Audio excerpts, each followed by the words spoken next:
Hi everyone, welcome back to another tutorial from Crazy Gamer.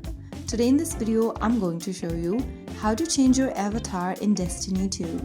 If you want to personalize your Destiny 2 profile and show off a new look, you can easily change your avatar. Launch open the Destiny 2 game on your platform, and once you are done, from the home page, go to the More button at the bottom right corner.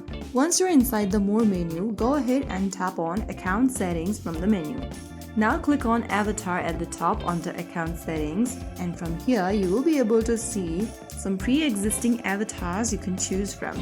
Select an avatar for your account, and after you are done, you will be able to see your avatar change at the top. So that is how you change your avatar in Destiny 2 using your smartphone or tablets. If you found the video helpful, don't forget to like, share and subscribe to our channel. I will be back again in the next episode. Thank you for watching.